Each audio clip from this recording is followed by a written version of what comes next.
Yo guys, meron po tayong breaking news ngayon, mga sangkay, no? Alam niyo wala tayo sa studio ngayon, mga sangkay, pero hindi po natin kakalimutan na i-update kayo kasi meron pong breaking news. Ayon po kasi sa report, mga sangkay, yung mga pangmalakasang mga sasakyan ni Zaldico ay nakuha na, mga sangkay, ng otoridad natin. So, saan nga ba nakita, mga sangkay? Ito po yung ating pag-uusapan ngayon. Anyway, sa mga hindi pa po dyan nakakapag-subscribe sa ating YouTube channel, makikita nyo po yung subscribe button sa baba ng video na to. I-click nyo lamang po yung subscribe, i-click ang bell, at i-click nyo po yung all. Sa mga nanonood po sa Facebook, syempre, i-follow nyo po yung ating Facebook page. So ngayon kasi, mga sangkay, eto na.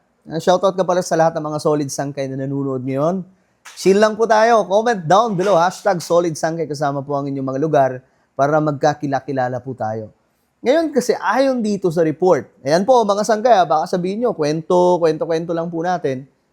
Ayon po sa report ng media, authorities have seized some of the luxury vehicles owned by former Congressman Zaldico.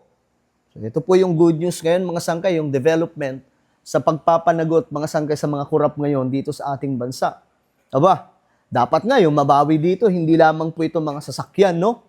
Kundi itong mga, halimbawa na lamang po, yung mga bilyones na halaga ng kanya mga eroplano, mga sangkay.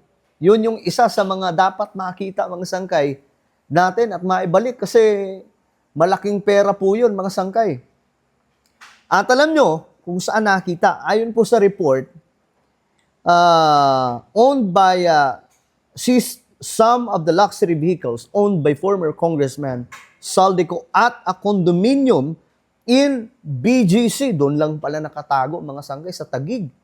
Ito mga ganitong klaseng sasakyan. So, buti naman at nakita na. Kasi syempre, kung hindi ito makukuha, mga sangkay, paano na po yung iba pang mga, di ba, yung mga kurap, mga sangkay, mamimihasa lamang po ito. Paano pag wala na si BBM, masaya na naman yung mga lokong to, mga sangkay. Ngayon, eto pa, the vehicle, some of which are linked to his businesses, have documentation, tax, customs, and importation issues. Naku, may mga issue pala ito, mga sangkay. Ibig sabihin, may mga problema itong mga ganitong klaseng mga sasakyan niya. Ayan o, some of which are linked to his businesses, have documentation, tax, customs, and importation issues according to ICI report. So talagang eto na yun, mga sangkay, nagkakabistuhan na. Yung ano nga lang, 'di ba, yung isang congressman na isa pong contractor din, 'di ba? Nabisto din, mga sangkay, na almost for 10 years, no? For 10 years na nakakuha na po yung kanyang kumpanya, mga sangkay, ng kaperahan mula po sa DPWH ng almost trillion na. Or let's say almost 5 billion 500 billion, no? Konti na lang maaabot na nila yung trillion sa pangungurap, mga sangkay. Ganun po kalala ang korupsyon sa Pilipinas. So, isa lamang po 'yan, no, sa mga matatagal na pong nangangamkam. At ayon po sa report, mga sangkay, itong taong to, I think ito po ay si Kong Garjola, matagal na pala, mga sangkay, na nakikinabang, panahon pa lang ni Gloria Macapagal Arroyo. So, ibig sabihin, sobrang tagal na po na ito, mga sangkay. Sobrang tagal na nitong korupsyon na nagaganap sa Pilipinas. Ngayon, ito pa. Ayon po sa report, out of 17 vehicles searched by authorities, 9 have customs violations. So ito na malinaw na po itong mga sangkay. So 17 vehicles pala itong nakubkob nila, no? At siyam sa mga ito ay may mga violations sa customs. So ano ba, pinalusot lang ba ito, mga sangkay? Ano bang nangyari?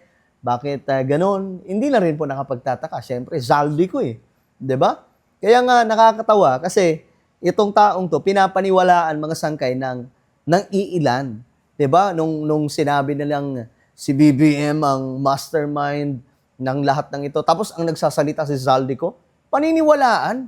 Anak ng tokwa naman mga sangkay.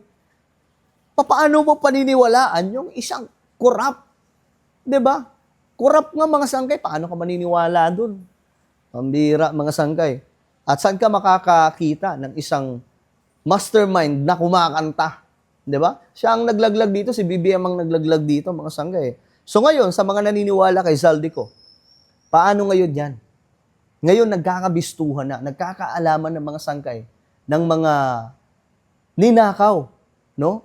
Eto, mga sangkay, nakukubkub na. Hinihintay po natin yung iba pang mga sasakyan ni Zaldico, like yung mga luxury planes. Naku po, mga sangkay, pambihira.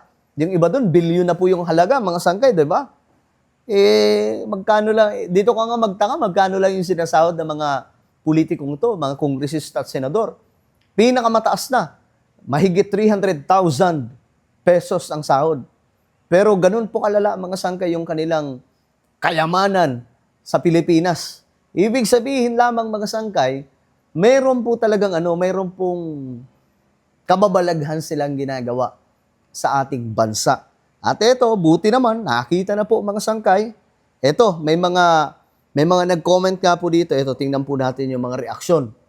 Sabi ng isang nag-comment, yung mga eroplano kaya at mga helicopter, sabi dito.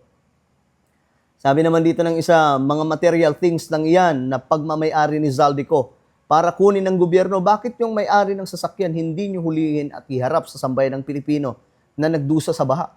Yeah, actually, totoo naman yung komento na yun, mga sangkay. Pero ang sagot dyan, nagtatago kasi si Zaldico sa ibang bansa. Pero kung sakasakali na magkakaroon po ng arrest warrant itong si Zaldico at magkaroon po ng, kumbaga, pakikipag-cooperate ang Interpol, no? At dito po talaga mahihirapan at posible pong madampot itong si Zaldico, lalo na kapag nagkaroon po ng red notice, no? Sabi dito, nauna pang makulong yung kotse kaysa sa magnanakaw. Siyempre, yun yung proseso. Yung iba nga po, mga sangkay, di ba? Freeze na po yung account. Kita mo si Garjola, pambihira, bilyones yung pera. Ngayon, freeze. So, ngayon, mga sangkay, naninilikado silang lahat. Itong mga kurap na to, kailangan po talaga mapilayan sila ng kayamanan. Kailangan masawatayan nang sa ganun. Itong mga ito, hindi na po sila makagalaw. Halimbawa, sa Zaldico, kapag na-freeze na po yung mga account yan, lahat-lahat, paano pa siya magkakapera? Paano pa siya makakagalaw sa ibang bansa, di ba? So, ito po yung pamamaraan para mga sangkay, kumbaga, mapasuko itong, mawalan po talaga ng, mawalan po talaga ng space itong mga magnanakaw kung saan sila pupunta. Kapag wala na silang kayamanan, medyo mahihirapan na po sila dyan. Alright, so ano po ang inyong opinion, mga sangkay? Ito na, nakamkam na po yung mga mamahaling sasakyan ni Zaldico. Comment down below, huwag niyo pong kalimutan na i-subscribe yung ating YouTube channel. God bless everyone.